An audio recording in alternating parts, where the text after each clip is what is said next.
राहु और केतु 30 अक्टूबर 2023 को गोचर करने जा रहे हैं, तो कन्या राशि वालों पर किस प्रकार से प्रभाव देगा वह बहुत ही विशेष तौर से लेकर के आपके सम्मुख उपस्थित हुआ। नमस्कार, मैं भानु शर्माली। यह आपकी राशि में केतु तुला राशि का धन भाव में, परिवार भाव में, द्वितीय भाव में था, वहां से बैक होकर के पीछे की और आपके लगन में, विचारों में, व्यक्तित्व में, आपके स्वयं में ये केतु गोचर करने जा रहा है। वहीं राहु आपके अष्टमेश होकर के अब सप्तम भाव में गोचर करेगा, धनु की मीन राशि में, और केतु आ जाएगा कन्या राशि में।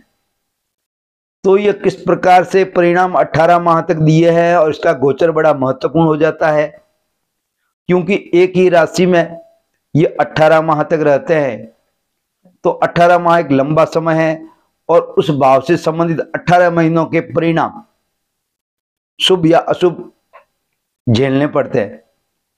तो अष्टमेश राहु, यूं देखा जाए तो अष्टमेश राहु कुछ अचानक लाभ, अचानक हानि की स्थितियां बनाता है। तो वह आपके पिछले 18 माह में यह स्थिति रही। अगर राहु की स्थिति अच्छी रही तो अचानक से काम भी हुए और काम बिगड़े भी सही। अगर राहु की कुंडली में अच्छी स्थिति रही तो काम बने भी सही, आपके गंतव्य स्थान पर आप पहुंच भी पाए।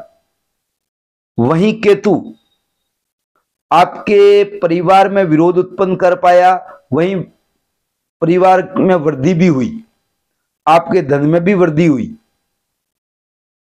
अब सुखद परिणाम और 18 माह के मिलने वाले हैं, जो कि आपके लगन में आएगा, विचारों में आएगा, आपके स्वयं में। केतु एक रहस्यमय ग्रह कन्या राशि में प्रवेश करेगा, और यह 18 माह तक। राहु और केतु एक छाया ग्रह है जो जीवन भर हमारे साथ चलने वाली है। वहीं छाया का कुछ अस्तित्व नहीं देखा जाए तो। जैसे आप चलचित्र, सिनेमा हॉल में, पिक्चर में देखते हैं, तो आप उन चलचित्रों के आधार पर भावनात्मक हो सकते हैं, क्रोधी हो सकते हैं। वास्तविकता में कुछ हुआ नहीं, वहां एक कल्पना मात्र बताया गया। तो वह चलचित्र ही एक राहु ही है। राहु बड़ा बुद्धिशाली,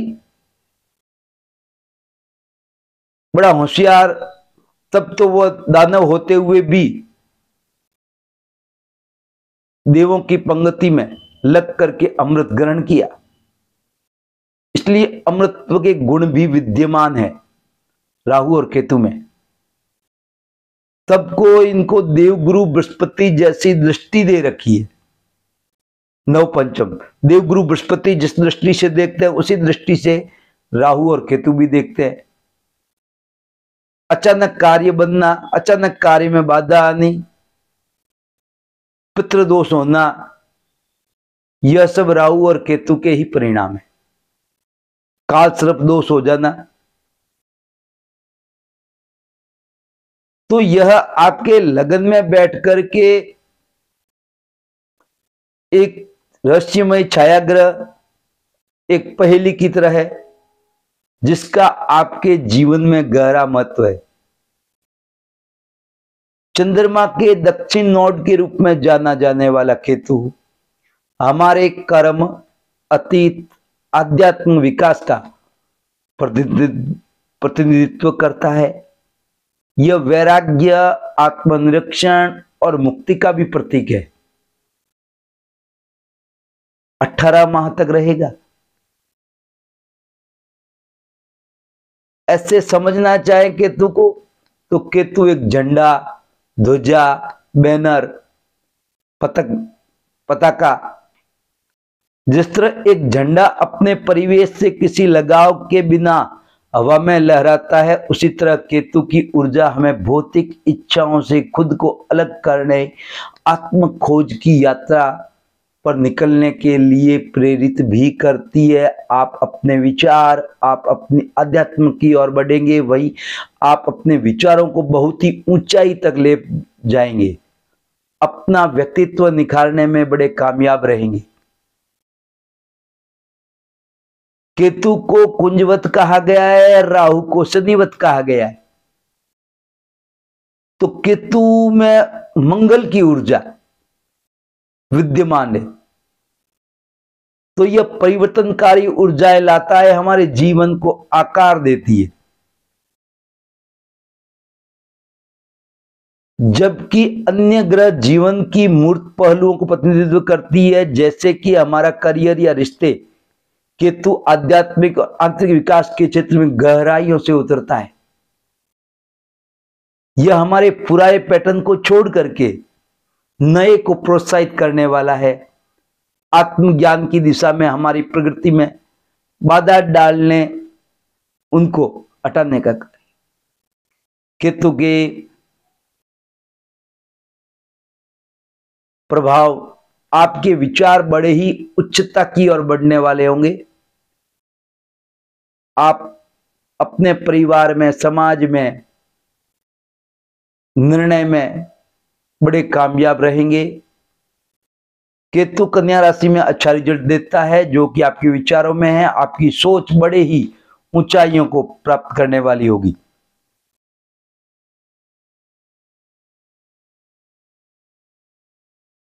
केतु का कन्या राशि में गोचर कई प्रकार से प्रभाव लाता है, जो व्यक्तियों को व्यक्तिगत और सामूहिक दोनों स्तरों पर प्रभावित कर सकता है।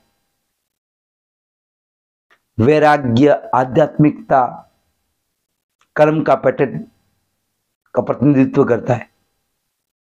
भौतिक इच्छाओं को त्यागने और आध्यात्मिक विकास की तलाश में जुड़ा है। तो आप ऊंचाइयां प्राप्त करेंगे। वहीं नई ऊर्जा आपको राहु भी देगा।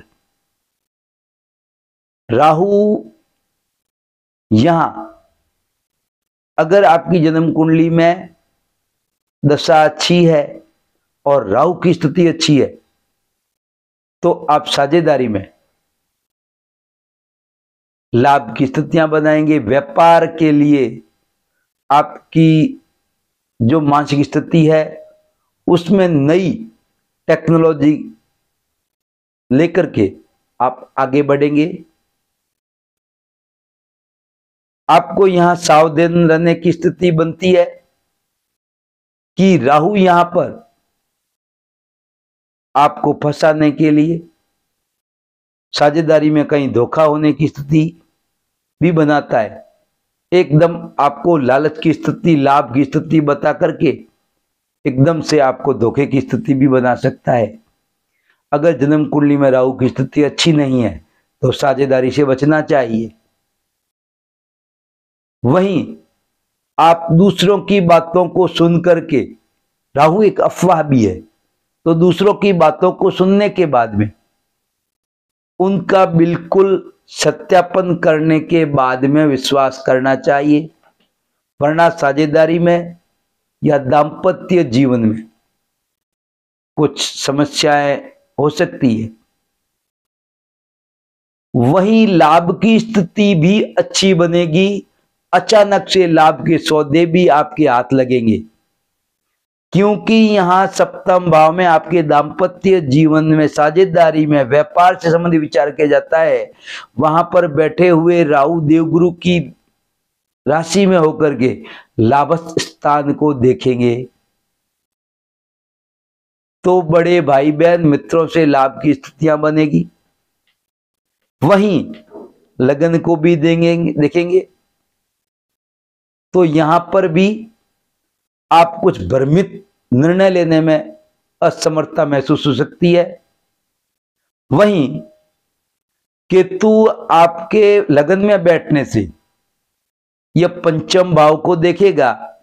इसके कारण से, पंचम भाव में देखने के कारण से आपकी संतान से संबंधित चिंता हो सकती है, या शिक्षा ग्रहण कर रहे हैं तो वहां कुछ समस्याएं आ सकती है। अब मैं आपसे अनुमति लेना चाहूंगा मेरा यह कार्यक्रम अच्छा लगा हो तो लाइक सब्सक्राइब शेयर करिएगा और कमेंट करके अवश्य बताइएगा। मैं आपका इंतजार करूंगा। अगले कार्यक्रम तक के लिए नमस्कार।